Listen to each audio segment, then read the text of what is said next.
पाच नगरसेवक पदाचे उमेदवार देखील आपल्या भेटीसाठी आपल्या या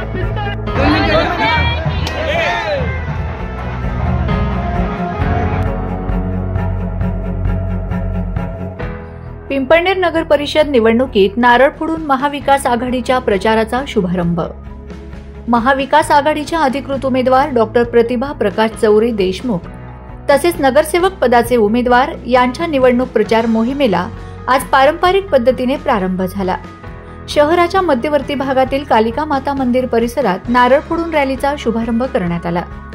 सकाळपासूनच महाविकास आघाडीचे पदाधिकारी, कार्यकर्ते, महिला वर्ग आणि उत्साही युवकांची मोठी गर्दी रॅलीसाठी जमू लागली होती। नारळ फोडण्याचा विधी पूर्ण होताच ढोल ताशांच्या गजरात प्रचार रॅली मार्गस्थ झाली।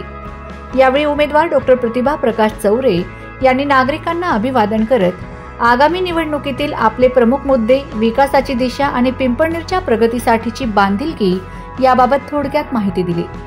रॅली, मुख्य रस्ते तसेच विविध गल्लीबोळातून पुढे सरकत असताना सर्वत्र उत्साहाचे वातावरण पाहायला मिळाले। निवडणुकीच्या पार्श्वभूमीवर पिंपळनेरमध्ये प्रचार मोहिमेची प्रभावी आणि जोशात सुरुवात झाल्याचं स्पष्ट दिसतंय। सर्वांना नमस्कार। महाविकास आघाडीचे सगळे अधिकृत उमेदवार, मी नगराध्यक्ष पदाचे उमेदवार प्रतिभा प्रकाश चौरे, त्यासोबत सगळ्या आपल्या प्रभागामधील नगरसेवकाचे उमेदवार, या सगळ्यांनी या ठिकाणी आम्ही कालिका मातेच्या मंदिरामध्ये जी स्वरूप आहे विनाशाचं, शक्तीचं, अन्याय विरुद्धचं, त्या ठिकाणी आम्ही शुभारंभ केला आहे। प्रचाराचा नारळ इथे आम्ही वाढवलेला आहे आणि सगळ्या जनतेची या ठिकाणी साथ आहे। आमचं लक्ष फक्त पिंपळनेरचं परिवर्तन आणि विकास।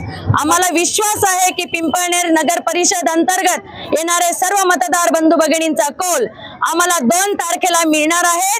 एवढीच आम्हाला पुन्हा एकदा विनंती की आम्हाला प्रचंड मतांनी विजयी करावं आणि आपल्या विकास कामासाठी पिंपळनेर नगर परिषदेसाठी परिवर्तनाची संधी द्यावी। जय हिंद, जय महाराष्ट्र। प्रतिभाताई आगे बढ़ो। Bureau report, Navapur express news, Pimpalner.